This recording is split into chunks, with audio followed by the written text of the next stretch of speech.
Hello guys, आप सभी लोग जो भी स्टूडेंट एमपी सेट की तैयारी कर रहे हैं उनके एग्ज़ाम 1 मार्च को है। उनके पास बहुत कम टाइम बचा है, तो मैंने सोचा क्यों ना आप लोगों को इम्पोर्टेंट टॉपिक जैसे कि जो टॉपिक महत्वपूर्ण है उनके पीवाईक्यू करवा दिए जाए, ताकि आप लोगों को पूरा चैप्टर पढ़ने की ज़रूरत ना पड़े। और यह एग्ज़ाम की दृष्टि से बहुत ही महत्वपूर्ण होने वाला टॉपिक है, जैसे कि एंजाइम से रिलेटेड पीवाईक्यू करवाऊंगी, ताकि उससे रिलेटेड कोई सा भी क्वेश्चन आए आप लोगों से बन सके, और साथ में उसके फैक्ट भी करवाऊंगी। ओके, तो चलो आज हम ऑब्जेक्टिव सॉल्व करते हैं। ओके गाइस, तो इस प्रकार से हम 50 क्वेश्चन देखेंगे। ओके, पीवाईक्यू कवर करेंगे। चलो देखते हैं आज कितना कवर कर पाते हैं। पहला क्वेश्चन, एक एंजाइम क्रिया करता है सक्रियण ऊर्जा को बढ़ाने द्वारा, सक्रियण ऊर्जा को घटाने द्वारा, अभिक्रिया काल को बढ़ाकर, अभिक्रिया काल को घटाकर। इसका सही उत्तर क्या आएगा? सक्रियण ऊर्जा को घटाने द्वारा। इसका राइट आंसर बी आएगा। इसका फैक्ट देखते हैं। एंजाइम अभिक्रिया की सक्रियण ऊर्जा कम करते हैं, जिससे रासायनिक क्रिया तेज हो जाती है। क्या बोला उन्होंने? कि जो सक्रियण ऊर्जा को कम करते हैं, जिससे रासायनिक क्रिया तेज हो जाती है। ओके, सेकंड क्वेश्चन, निम्नलिखित में से कौन सा कथन सत्य है? सभी एंजाइम प्रोटीन होते हैं, सभी एंजाइम जैव उत्प्रेरक होते हैं, सभी प्रोटीन एंजाइम होते हैं, सभी एंजाइम ताप के प्रति संवेदनशील होते हैं। तो इसका राइट आंसर क्या आएगा? बी वाला, कि सभी एंजाइम जैव उत्प्रेरक होते हैं। इसके फैक्ट देखते हैं। एंजाइम जीवित कोशिकाओं में बनने वाले जैव उत्प्रेरक हैं। ओके, एमाइलेज क्रिया करता है अम्लीय माध्यम में प्रोटीन पे, अम्लीय माध्यम में वसा पे, क्षारीय माध्यम में प्रोटीन पर, उदासीन माध्यम में पॉलीसेकेराइड पे। तो इसका राइट आंसर डी वाला आएगा, उदासीन माध्यम में पॉलीसेकेराइड पे। एमाइलोज स्टार्च को माल्टोज में तोड़ता है। क्या करता है? स्टार्च को माल्टोज में तोड़ता है, और यह लार में पाया जाता है। काय में पाया जाता है? लार में।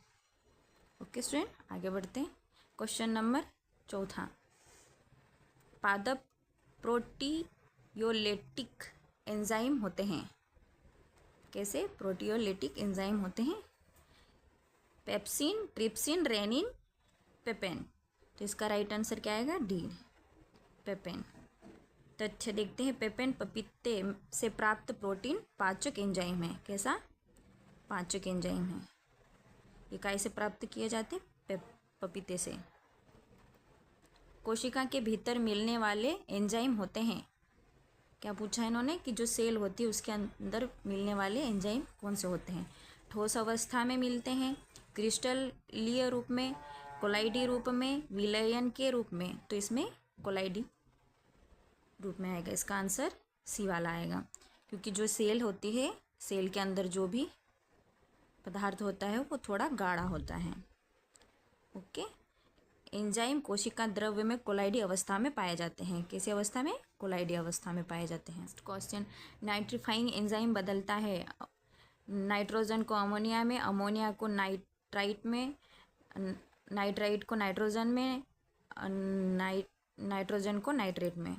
तो इसका राइट आंसर आएगा अमोनिया को नाइट्रेट में, बी वाला राइट आंसर आएगा। नाइट्रिफिकेशन प्रोसेस अमोनिया को पहले नाइट्राइट में बदलता है, नाइट्रोबैक्टर, उसके बाद नाइट्रेट में परिवर्तित होता है।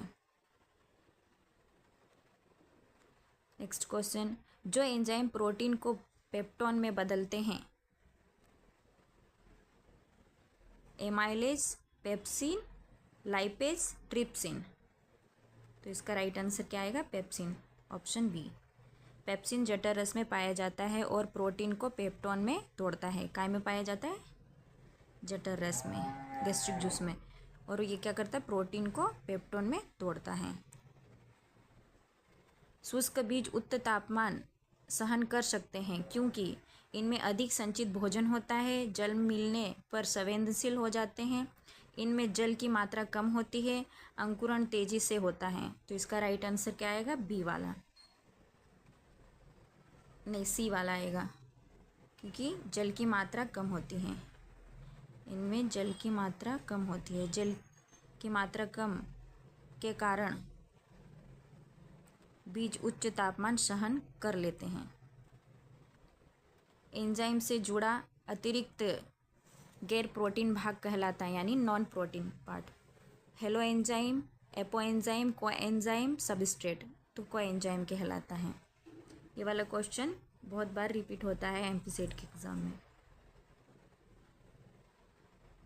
इसके कुछ तथ्य देखते हैं। प्रोटीन वाला भाग, जो प्रोटीन होता है वो वाला भाग क्या कहलाता है? Apo enzyme. और जो नॉन प्रोटीन पार्ट होता है वो क्या कहलाता है? को एंजाइम। दोनों मिलकर क्या बनाते हैं? Hello enzyme. तो इसका राइट आंसर क्या आएगा? को एंजाइम।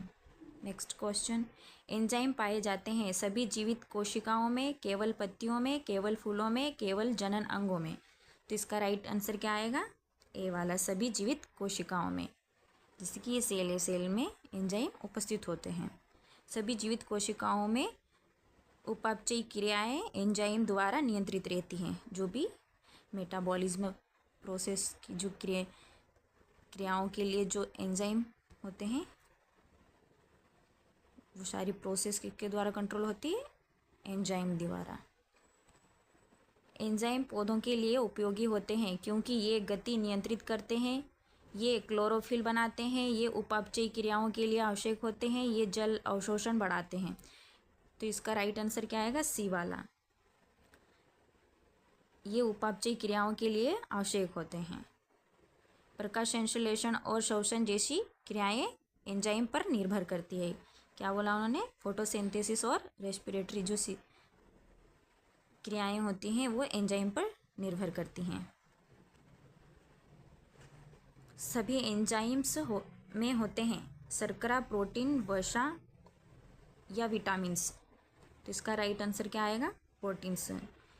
सभी एंजाइम प्रोटीन होते हैं पर सभी प्रोटीन एंजाइम नहीं होते हैं। ओके, इसके तथ्य देखते हैं। अधिकांश एंजाइम प्रोटीन होते हैं, अपवाद राइबोजाइम आरएनए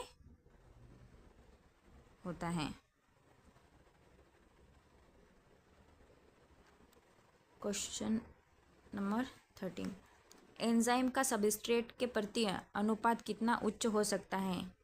1000, लाख, 10 लाख या 50,000? तो इसका राइट आंसर आएगा 10 lakh.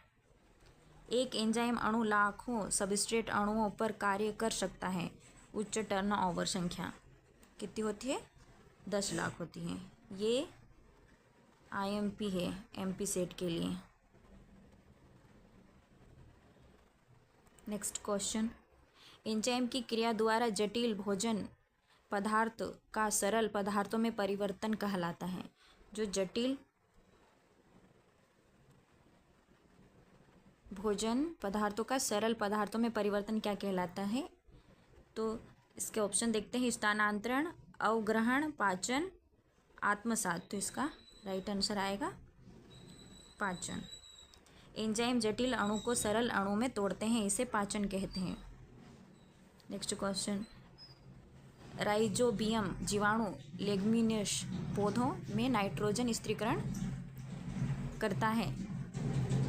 Nitrogenase, reductase, nitrate reductase, उपरोक्त सभी। तो इसका राइट आंसर क्या आएगा? नाइट्रोजिनेज। नाइट्रोजिनेज। इसके इफेक्ट देखते। नाइट्रोजिनेज एंजाइम वायुमंडलीय नाइट्रोजन को अमोनिया में बदलता है। क्या करता है? अमोनिया में बदल देता है। पहले नाइट्राइट में बदलता है, फिर डायरेक्ट नाइट्रेट में चेंज करता है। नेक्स्ट क्वेश्चन, सहकारक प्लस एपो एंजाइम मिलकर बनाते हैं। ऑप्शन देखते हैं। सहकारक holoenzyme, substrate enzyme, complex, vitamin से। तो होलो एंजाइम बनाते हैं। ये वाला क्वेश्चन भी रिपीट होता है। इसके फैक्ट देखते। प्रोटीन भाग एपो एंजाइम कहलाता है, नॉन प्रोटीन भाग सहकारक या कोएंजाइम कहलाते हैं। दोनों मिलकर होलो एंजाइम बनाते हैं।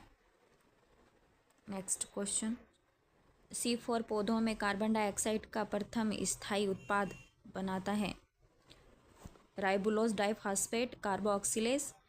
सेकेंड ऑप्शन है फास्फोइनॉल फास्फेट कार्बोक्सिलेज कार्बोनिक एनहाइड्रेस। इनमें से कोई नहीं, इसका राइट आंसर पेप आएगा, पेप कार्बोक्सिलेज। C4 पौधों में कार्बन डाइऑक्साइड स्त्रीकरण से कार्बोक्सिलेज द्वारा होता है। नेक्स्ट क्वेश्चन, प्रथम एंजाइम का क्रिस्टलीकरण किया गया। Amylase, urease, pepsin, pepsin. तो इसका राइट आंसर यूरेज। 1926 में JB समर ने यूरेज को क्रिस्टलीकरण किया था। लैक्टेट डिहाइड्रोजिनेस का उदाहरण है एंजाइम का, एपोएंजाइम का, ऑक्सीडो रिडक्टेज का, कोएंजाइम का। तो इसका ऑक्सीडो रिडक्टेज का राइट आंसर आएगा। लैक्टेट डिहाइड्रोजिनेस अपचयन क्रिया करता है। क्या करता है? यह अपचयन यानी कैटाबॉलिक प्रोसेस करता है। वायुमंडलीय नाइट्रोजन स्थिरीकरण के लिए उत्तरदायी एंजाइम है नाइट्रेट डिहाइड्रोजिनेस, ऑक्सीजिनेस, नाइट्रोजिनेस। तो इसका राइट आंसर आएगा नाइट्रोजिनेस, डी वाला। नाइट्रोजिनेस नाइट्रोजन को अमोनिया में परिवर्तित करता है। क्या करता है? अमोनिया में परिवर्तित करता है। ओके, आगे देखते हैं नेक्स्ट क्वेश्चन। जो एंजाइम संरचना में थोड़े भिन्न पर समान कार्य करते हैं। Iso enzyme, hello enzyme, apo enzyme, coenzyme. तो इसका राइट आंसर आएगा आइसो एंजाइम। ये कार्य तो समान करते हैं लेकिन इनका जो लोकेशन और फंक्शन होता है वो अलग होता है। आइसो एंजाइम समान कार्य करते हैं पर संरचना में अलग होते हैं। इसका फैक्ट ये है, समान कार्य करते हैं लेकिन जो संरचना होती है वो अलग होती है।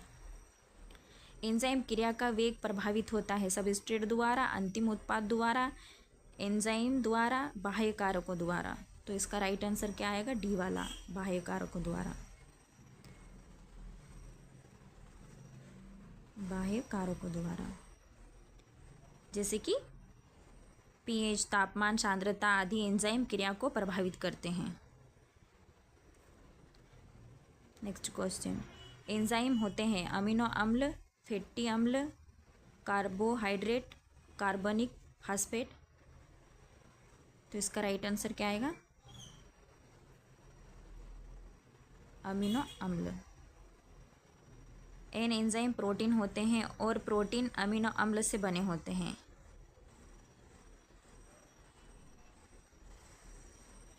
गलत कथन पहचानिए। सभी एंजाइम प्रोटीन वाले नहीं होते हैं। सभी एंजाइम उपापचय क्रिया में भाग लेते हैं। सभी एंजाइम अभिक्रिया में खर्च हो जाते हैं। ये अपने कार्य में विशिष्ट होते हैं। तो इसमें गलत छांटना है, तो इसका राइट आंसर सी आएगा, क्योंकि ये प्रोटीन भी होते हैं, ये उपपचयी क्रिया में भी भाग लेते हैं और ये विशिष्ट भी होते हैं। तो इसका राइट आंसर क्या आएगा? सी आएगा।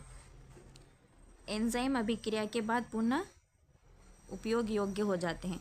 जैसे एंजाइम है, एंजाइम सबस्ट्रेट के साथ जुड़ता है, जुड़ने के बाद प्रोडक्ट बनाता है, जैसे कि ESP हो जाता है ना। फिर प्रोडक्ट बनाने के बाद क्या होता है? एंजाइम अलग हो जाता है और प्रोडक्ट अलग हो जाता है और पुनः कार्य करने लगता है। इस प्रकार से प्रोसेस होती है इसकी। पृथ्वी पर सबसे अधिक मात्रा में पाया जाने वाला एंजाइम, यह सेट के एग्ज़ाम के लिए बहुत ही महत्वपूर्ण है। Catalase, metal dehydrogenase, amylase, ribulose biphosphate carboxylase. तो इसका राइट आंसर क्या आएगा? राइबुलोज बाइफॉस्फेट कार्बोक्सिलेज, इसका राइट आंसर आएगा। ये सबसे ज़्यादा पाया जाता है पृथ्वी पे। इसका तथ्य देखते हैं। पृथ्वी पर सबसे ज़्यादा पाया जाने वाला एंजाइम है। ओके, कटे फल सब्जियों का रंग गहरा हो जाता है। क्या बोल रहे कि जो कटे हुए फल और सब्जी होती है उनका रंग गहरा हो जाता है। किस कारण हो जाते हैं? उन्होंने कारण पूछा। वायु ऑक्सीकरण से, लौह के कारण, टेनिन अम्ल से, फ्लोरोसिस से। तो तो इसका राइट आंसर क्या आएगा? वायु ऑक्सीकरण से। ए वाला इसका राइट आंसर है। इसके तथ्य देखते हैं। पॉलीफिनॉल ऑक्सीडेज एंजाइम के कारण ऑक्सीकरण से रंग गहरा हो जाता है। कौन सा एंजाइम? पॉलीफिनॉल ऑक्सीडेज एंजाइम से। नेक्स्ट क्वेश्चन, एंजाइम का निर्माण होता है कार्बोहाइड्रेट से, अमीनो अम्ल से, वसा से, कार्बन डाइऑक्साइड से। तो वसा से, क्योंकि वसा ये अमीनो अम्ल से, सॉरी, क्योंकि अमीनो अम्ल से ही प्रोटीन बनते हैं और प्रोटीन से ही एंजाइम बनते हैं। एंजाइम प्रोटीन है